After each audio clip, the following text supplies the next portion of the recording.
Cabinet की साल 2025 में पहली बैठक मुख्यमंत्री डॉक्टर मोहन यादव की मौजूदगी में राजधानी भोपाल के कुशाभाऊ ठाकरे कन्वेंशन सेंटर में हुई, जिसमें कई महत्वपूर्ण फैसले लिए गए हैं। नगरीय विकास और आवास मंत्री कैलाश विजयवर्गीय द्वारा कैबिनेट बैठक में लिए गए फैसलों के निर्णयों के बारे में जानकारी दी गई। डॉक्टर मोहन यादव जी की अध्यक्षता में अभी कैबिनेट की बैठक संपन्न हुई है और उसमें कुछ फ्यूचर प्लानिंग भी हुई है, कुछ वर्तमान समय में जो प्रोजेक्ट चल रहे हैं उनकी भी स्वीकृति मिली है। और सबसे बड़ी बात है, जो 16वां फाइनेंस कमीशन आ रहा है, 16th फाइनेंस कमीशन, आप सभी जानते हैं कि 5 साल के लिए राज्य सरकार को कितना फाइनेंशियल सपोर्ट केंद्र से मिले।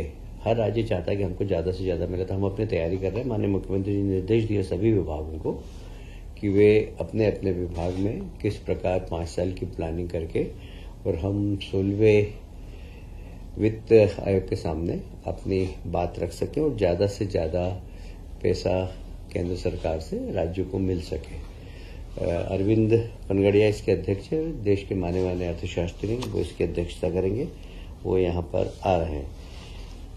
मुझे कहते हुए बहुत गर्व है कि जहाँ हमारे देश के प्रधानमंत्री का एक ध्येय वाक्य रहता है, ज्ञान पर ध्यान, और ज्ञान से उनका तात्पर्य है गरीब, युवा, अन्नदाता, किसान और नारी शक्ति। तो ये ज्ञान से ध्यान पे हमारी सरकार ने शुरुआत प्रारंभ कर दी है। माननीय मुख्यमंत्री जी के निर्देश पर हम युवाओं को एक नई दिशा, उनके कौशल का सही उपयोग, उनकी आर्थिक स्थिति सही हो, उनको गुणवत्ता वाली शिक्षा मिले, अच्छा स्किल डेवलपमेंट हो, इस दिशा में एक समेकित तकनीकी शिक्षा विभाग, कौशल विभाग, कौशल और रोजगार विभाग तथा युवा खेल कल्याण विभाग, तीनों विभाग मिलकर और स्वामी विवेकानंद जयंती पर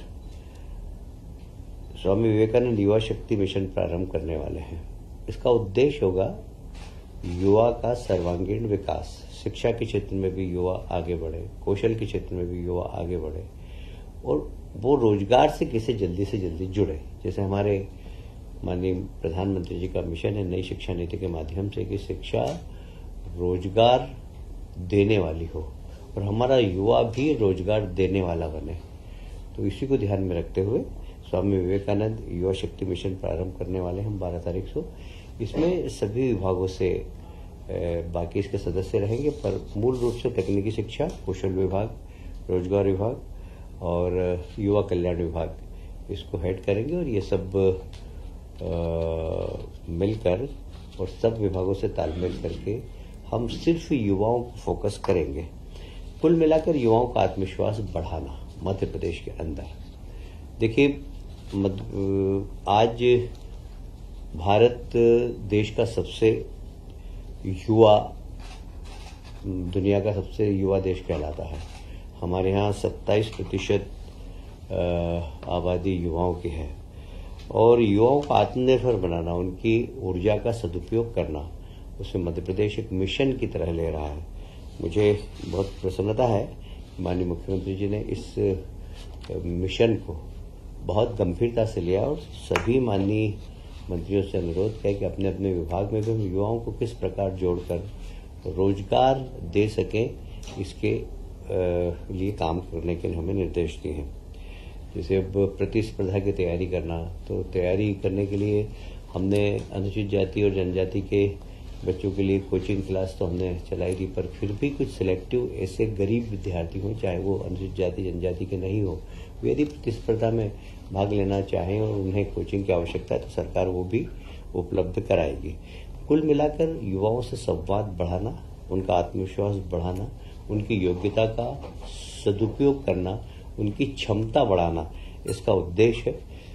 युवा शक्ति को रचनात्मक दिशा में ले जाना, ये इसका मूल उद्देश्य है। मैं समझता हूं कि हम इस मिशन के लिए सरकार बिल्कुल जहां वित्त की व्यवस्था करना होगी वो वित्त की व्यवस्था भी हम करेंगे। एक और आज महत्वपूर्ण निर्णय लिया, जैसे हमारे देश के प्रधानमंत्री हमेशा कहते हैं कि किसानों की आय दुगनी करना। तो किसानों से संबंधित जितने भी उपक्रम हैं, चाहे वो दूध उत्पादन का हो, चाहे मछली उत्पादन का हो, इन सब को हम कैसे वृद्धि कर सके, तो एक बहुत ही क्रांतिकारी निर्णय मध्य प्रदेश की सरकार ने लिया है। Madhya Pradesh state cooperative dairy federation और राष्ट्रीय डेयरी विकास बोर्ड, इसके बीच में एक अनुबंध हम कर रहे हैं और सारी दूध के उत्पादन, दूध का परिवहन, दूध का चिलिंग, दूध की प्रोसेसिंग, दूध की पैकिंग और मार्केटिंग, ये सब अभी किसान करता है। अभी हमारे यहाँ दूध डेयरी भी है और निश्चित रूप से जिस क्षमता के साथ चलना चाहिए उस क्षमता के साथ नहीं चल पा रही है। हम फोकस करेंगे इसमें प्रोफेशनल लोगों को भी जोड़कर, कैसे हमारा सांची ब्रांड है वह सारे देश में अपनी पहचान बना सके।